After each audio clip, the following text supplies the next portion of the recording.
Hello everyone, another chess puzzle. Already solved this one. I thought it was pretty interesting because in order to solve it I had to use kind of a sort of last ditch resource that I use in some puzzles that when I can't figure out via pure calculation or forcing moves, the normal techniques that I use, I kind of fall back on this. Um, and so what's going on here? Um, we're up in exchange. We're up a couple of pawns as well. So material-wise, we're looking very good. Black has a pretty strong attack against our king happening right now. All these pieces are sort of bearing down. Is this sort of idea? Our queen is completely out of the game right now.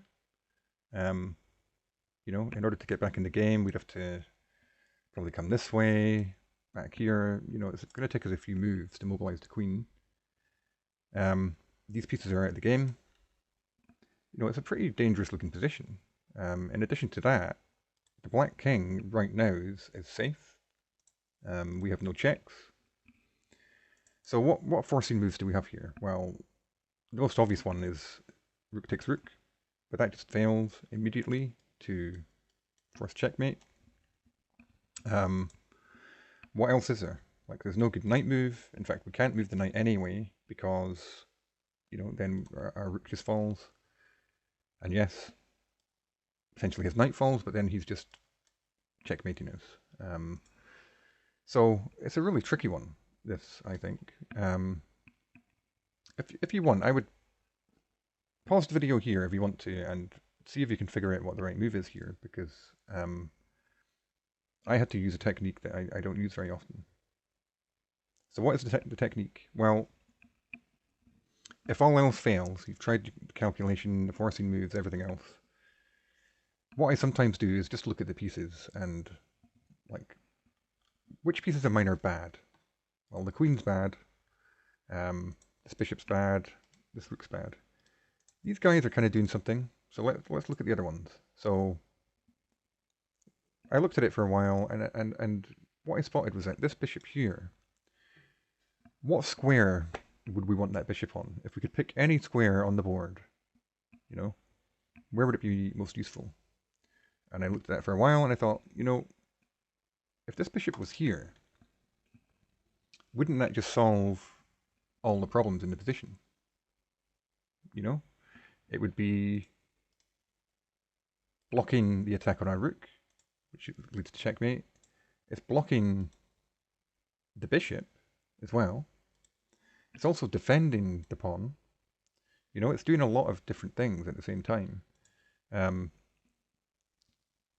so I was like, well, okay, how can we achieve that? What's stopping us from getting the bishop to here? Well, it's this pawn. So how about this move? And at first glance, it's like, well, we're just hanging it, But it then allows us to get the bishop where we want it on the next move. And surely that just solves everything, we're defending.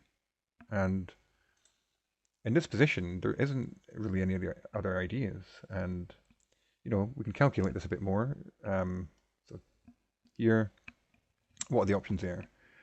I guess he can take the rook.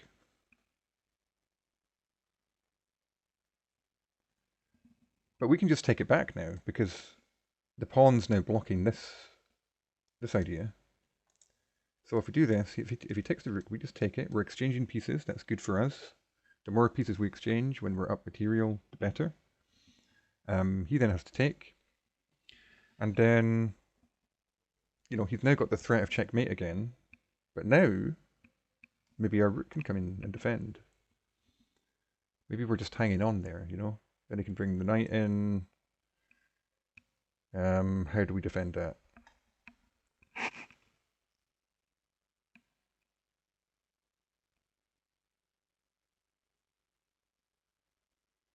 Can we defend that?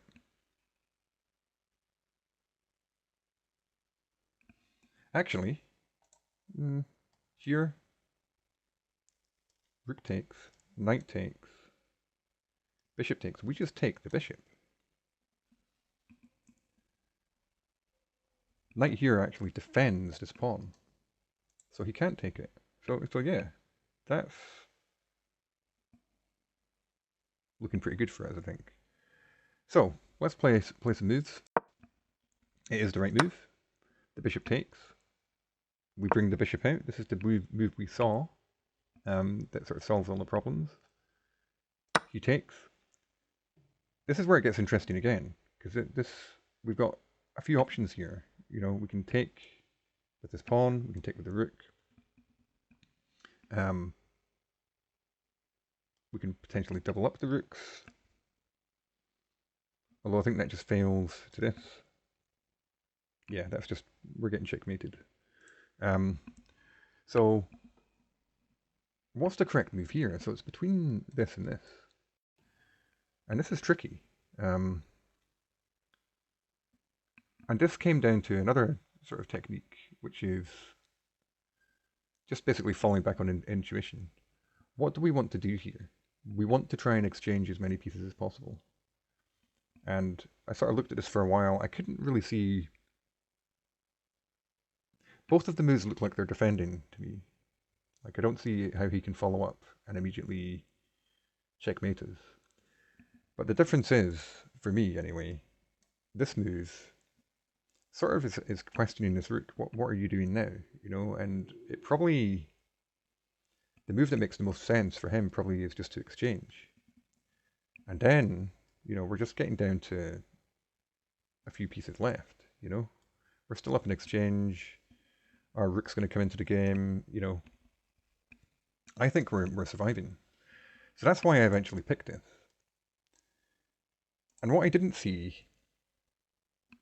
about this move and why it fails, because I couldn't see what was really wrong with it, you know. We're still up in exchange.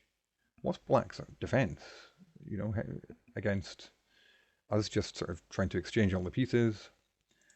And it's a pretty crazy idea. Well, it's not crazy. It makes sense when you think about it. But the idea is actually, let's just go into the line. Pawn takes. Let's stick the lines on. So basically, the amazing defensive move, which draws the game for black, is Queen D7. Which, if you look at it for a while, you can sort of see the idea. He's trying to sort of trap our queen. You know? If he can sort of maneuver his queen to, say, here, and play this move, our queen's dead. So within a couple more moves, we're in big danger here. The only thing we can do to really avoid losing, well, apparently this is a move, which looks bizarre, but it's sort of minus 0.40. Oh, I guess that allows us to just get the queen back. And then we have two rooks for a rook and two knights and some extra pawns. Yeah, okay. So maybe that's drawable for white. But the correct move apparently is this. And then the queen's coming here. We're doubling up. You know, we're threatening this. So this idea of playing this doesn't work. So then he's trying to keep the idea up. He still wants to play maybe this.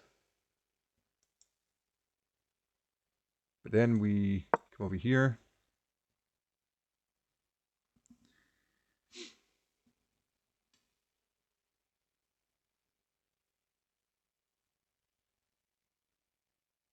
Wow.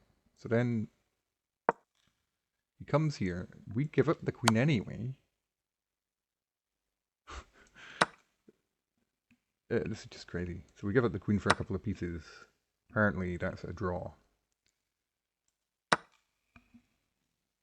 Yeah, we have two rooks for the queen. Pawns are equal. Okay. Did not see all that, guys. Like, all I saw, and this is the intuition thing again, is that rook takes sort of forces the situation for black and results in some more trades. And once this rook's off the board, the threat against our queen is negated, and our queen can probably come back in. So as it turns out, Rook takes his best. He's sort of forced to trade. And then it doesn't really matter what he does. He has to defend his knight. Then our queen is just coming back into the game. We're still up in exchange. We're up 2 pawns.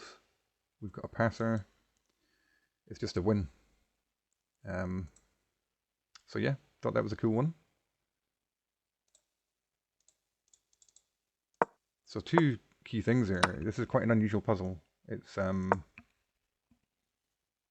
this first move for us. Spotting that. Maybe I would have just saw it eventually, but just this idea of imagining where you want a bad piece can sometimes be really powerful in these puzzles. So that's hopefully a little tip for you. And also just using your intuition as well, like finding this rook move rather than taking with the pawn. You know, if you've got 2 equal looking moves, sometimes you have to use your intuition. You have to try and find some logic in one over the other. Like, what squares does this weaken versus, you know, if I take with the rook, I'm forcing this rook to do something. We want to trade pieces. You know, try and have some logic to it. And just sometimes just have to trust that your intuition is going to be correct. And in this case, I got lucky, and it was. So yeah, that's that one. It's unusual in the sense that it relied on 2 things that you don't normally rely on in these puzzles. Normally it's looking for forcing lines, looking for checks, checkmates, doing a lot of calculation of concrete things. This was very different from that. Relied on 2 things that are quite low down on the priority list of things. But it worked. So yeah, that's that one. That was a 2748. We're now at 5 in a row. We're still hovering around 2700. You know, I'm okay with that. That seems to be where my level right now. But yeah, thought that was cool. Hope you enjoyed that, guys. If you did, please like and subscribe. And I'll see you guys in the next one. Bye for now.